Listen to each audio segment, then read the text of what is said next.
ሰላም ጤና ይስጥልን የተከበራችሁ የፈታ ዴይሊ ቤተሰቦች የሰዓቱን መረጃ ይዘን ተገኝተናል። እንደተለመደው አንኳር ጉዳዮችን በቅድሚያ በማስተዋወቅ ወደ ዝርዝሩ እናልፋለን። የሕዝብ ተወካዮች ምክር ቤት 5ኛ ዓመት የሥራ ዘመን 10ኛ መደበኛ ጉባኤውን በዛሬው ዕለት ጠቅላይ ሚኒስትር አብይ አህመድ በተገኙበት እያካሄደ ነው። ጠቅላይ ሚኒስትር አብይ አህመድም የመንግስታቸውን የ6 ወራት የሥራ አፈጻጸም ሪፖርት አቅርበዋል። ከዚሁ ጋር በተያያዘም ለጠቅላይ ሚኒስትር አብይ አህመድ ኢኮኖሚያዊና ፖለቲካዊ ጉዳዮች ላይ ትኩረታቸውን ያደረጉ ጥያቄዎች ቀርበዋል። መንግስታቸው በአገሪቱ ነፍጥ አንስተው ከሚፋለሙ ታጣቂዎች ጋር ስለሚያደርገው ድርድርም ተነስቶ በቅርቡ በዘመነ ካሴ አመራርነት ወደ አንድ ድርጅት መምጣቱ ከተነገረው የፋኖ አደረጃጀት ጋር መንግስታቸው ድርድር ስለመጀመር አለመጀመርም ለጠቅላይ ሚኒስትሩ ከቀረቡ ጥያቄዎች መካከል ነው። በጥንቅራችን አካተን ይዘነዋል።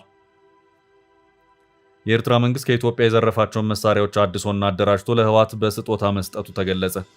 በአፍሪካ ቀንድ ጉዳዮች የጥናት ጽሑፎችንና መረጃዎችን የሚያወጣው ሆርን ሪቪው ከኤርትራ ለህወሓት ስለተሰጡ መሳሪያዎች በመረጃ አመላክቷል።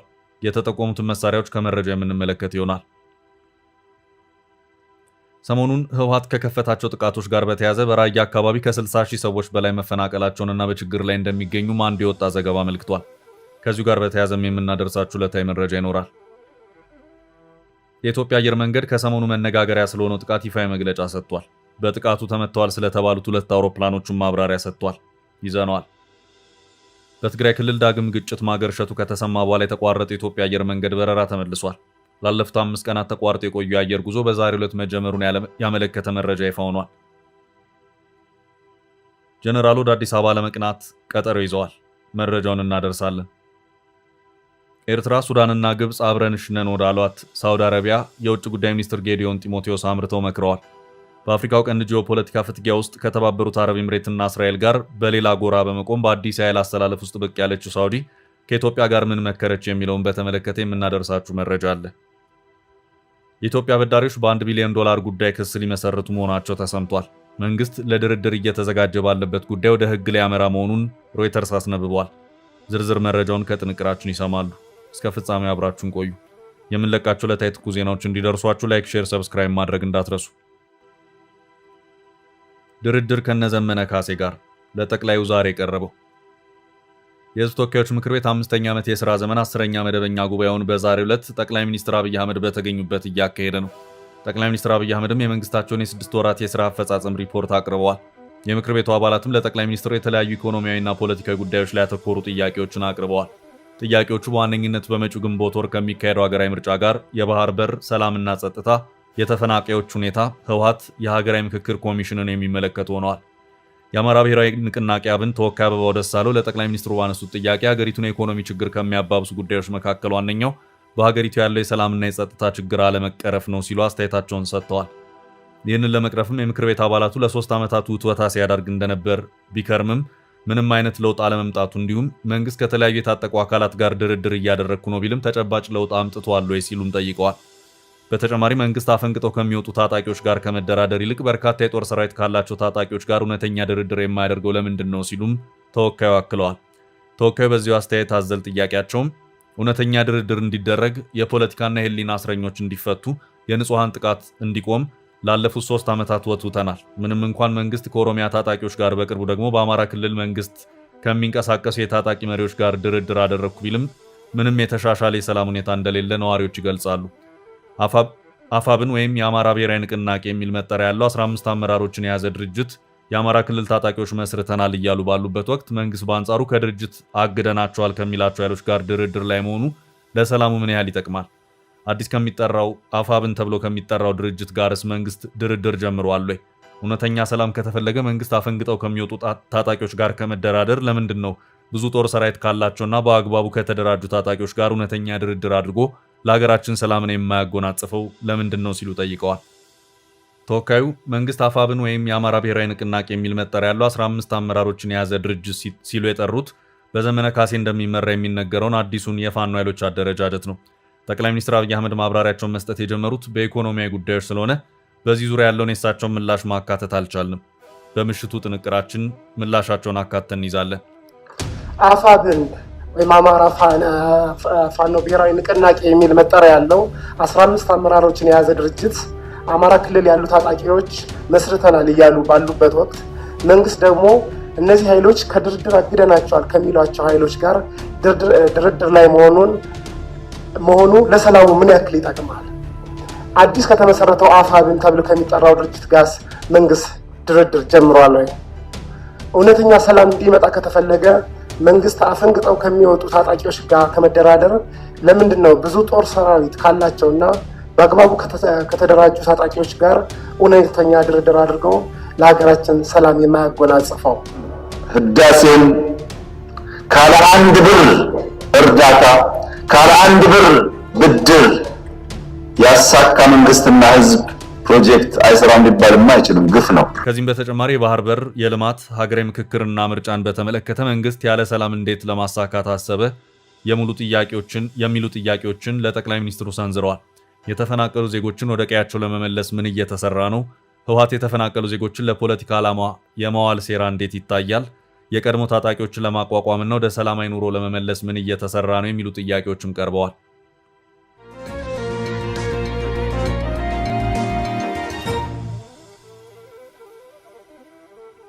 ወደ ቀጣይ ርዕስ አለፍን።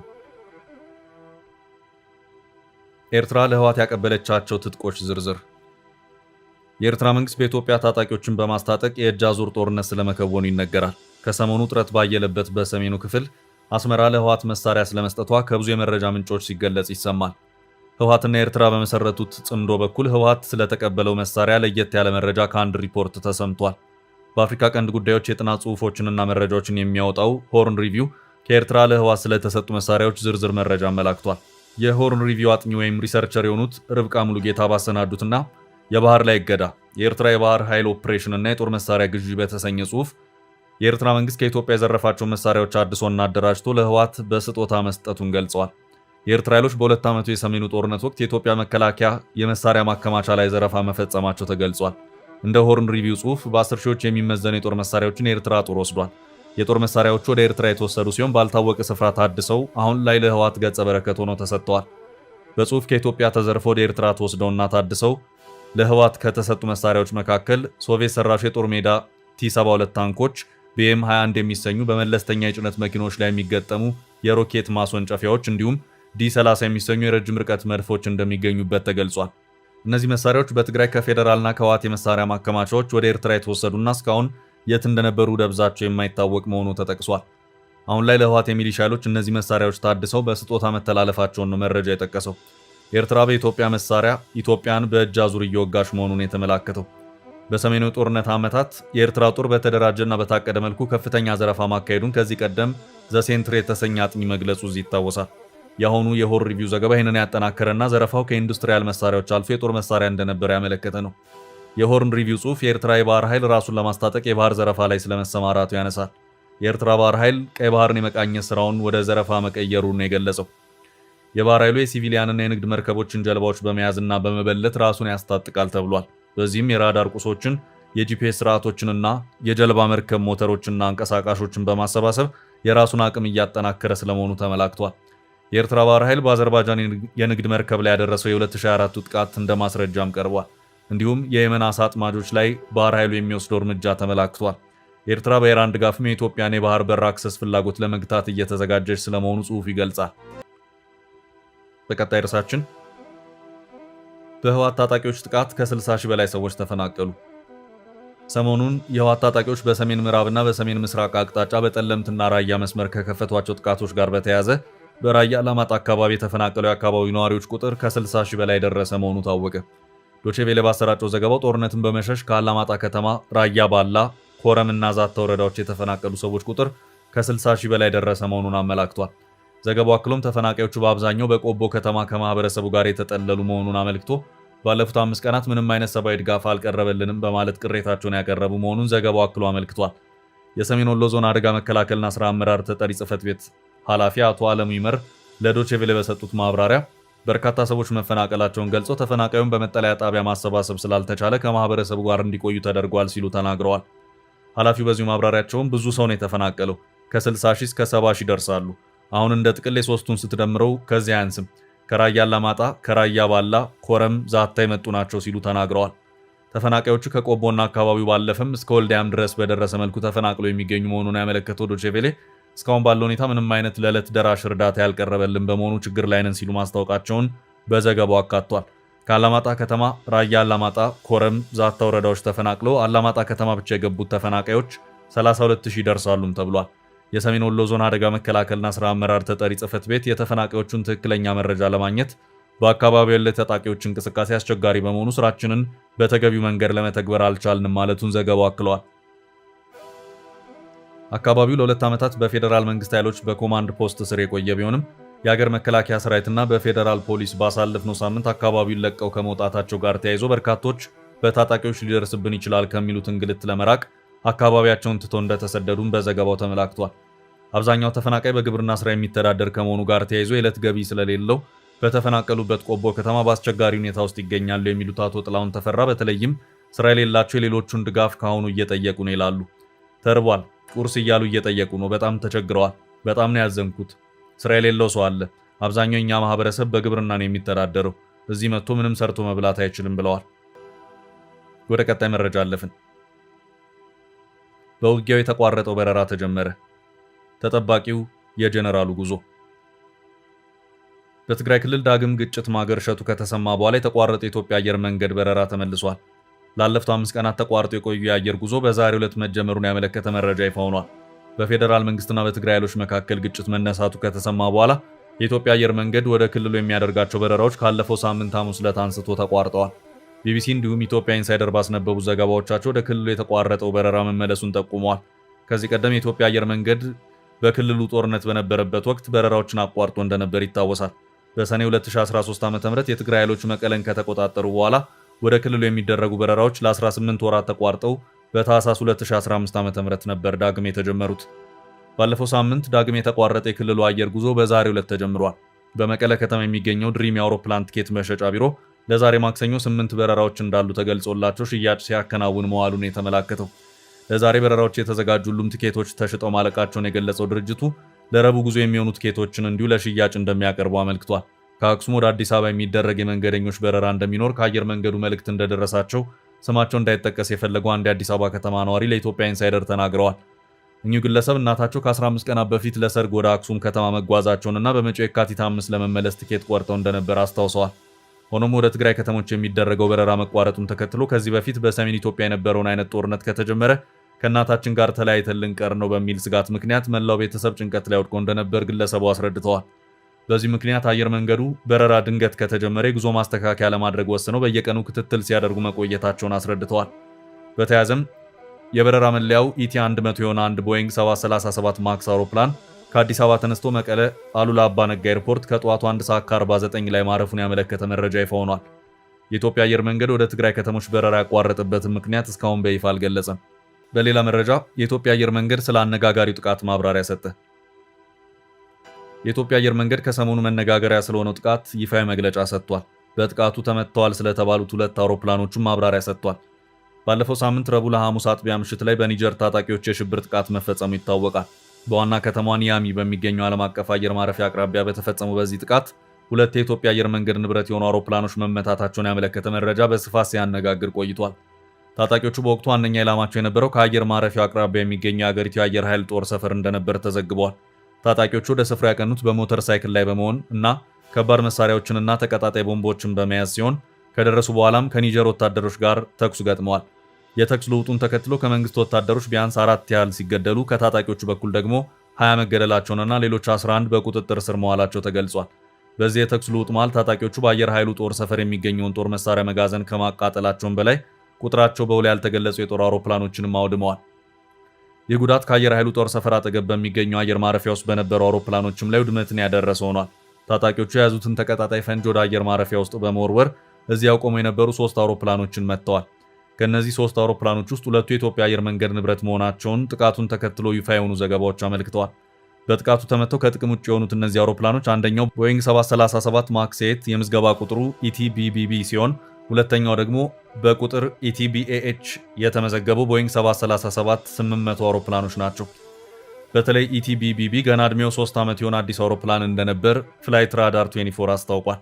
እነዚህ 2 አውሮፕላኖች የተመዘገቡት በአስኪ አየር መንገድ ሲሆን አስኪ ከኢትዮጵያ አየር መንገድ የተከራያቸው ነበሩ። አስኪ አየር መንገድ ራሱ የኢትዮጵያ አየር መንገድ አጋር መሆኑ የሚታወቅ ነው። ለዚህ ጥቃት አይኤስ ኃላፊነቱን እንደሚወስድ ማስታወቁ አይዘነጋም። በዚሁ አነጋጋሪ ጉዳይ ኢትዮጵያ አየር መንገድ ትላንት ምሽቱን መግለጫ ሰጥቷል። ባለፈው ሐሙስ ጥር 21 2018 ዓ.ም ሌሊት በኒጀር ዋና ከተማ ኒያሚ አውሮፕላን ማረፊያ በደረሰው ጥቃት 2 የአስኪያ አየር መንገድ ቦይንግ 737 አውሮፕላኖች ላይ መጠነኛ ጉዳት መድረሱን መግለጫው አስታውሷል። ሁለቱ አውሮፕላኖች የኢትዮጵያ አየር መንገድ አጋር የሆነው የአስኪያ አየር መንገድ በኢትዮጵያ አየር መንገድ አማካይነት ከአውሮፕላን አከራዮች የተከራያቸውና በኢትዮጵያ ሲቪል አቪዬሽን ባለስልጣን የተመዘገቡ ናቸው ሲል መግለጫው ገልጿል። በአውሮፕላኖቹ ላይ የደረሰውን ጉዳት ለመገምገም የተላከው የቴክኒክ ቡድን ጉዳቱ መጠነኛ መሆኑን ያረጋገጠ ሲሆን አውሮፕላኖቹ ተጠግነው በቅርቡ ወደ አገልግሎት እንደሚገቡ ለማሳወቅ እንወዳለን ሲል አየር መንገዱ አመልክቷል። በቀጣይ ርዕሳችን የኢትዮጵያና ሳውዲ ምክር። ውጭ ጉዳይ ሚኒስትር ጌዲዮን ጢሞቴዎስ ወደ ሳውዲ አረቢያ በማምራት ከሳውዲው አቻቸው ልዑል ፋሲል ቢን ፈርሃን አል ሳውድ ጋር የተወያዩ መሆኑ ታወቀ። አሁን ባለው የአፍሪካው ቀንድ የኃይል አሰላለፍ ሳውዲ አረቢያ ከእስራኤልና የተባበሩት አረብ ኤምሬት በተቃርኖ በመቆም የኃይል ፍትጊያ ላይ የምትገኝ ሀገር ናት። የተባበሩት አረብ ኤምሬት ጦር ከየመን እንዲወጣ ያደረገችው ሳውዲ በተመሳሳይ መልኩ የተባበሩት አረብ ኤምሬት በሶማሊያ የነበራትን ወታደራዊ ቤዝ ዘግታ እንድትወጣ ካደረገው የሶማሊያ መንግስት ጀርባ እጇ ያለበት መሆኑ ሲነገር ቆይቷል።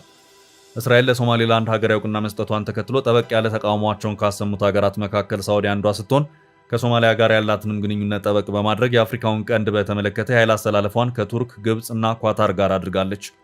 በሱዳኑ የእርስ በርስ ጦርነት የተባበሩት አረብ ኤምሬት ጀነራል መሐመድ ሐምዳን ዳጋሎን በመደገፍ እጇ አለበት በሚል ተከታታይነት ያላቸው ክሶች የሚሰሙባት ሲሆን ከጀነራል ዳጋሎ ጋር የሚፋለሙት ጀነራል አብዱልፈታህ አልቡርሃን የኃይል አሰላለፋቸውን ከሳውዲና ግብጽ ጋር አድርገዋል።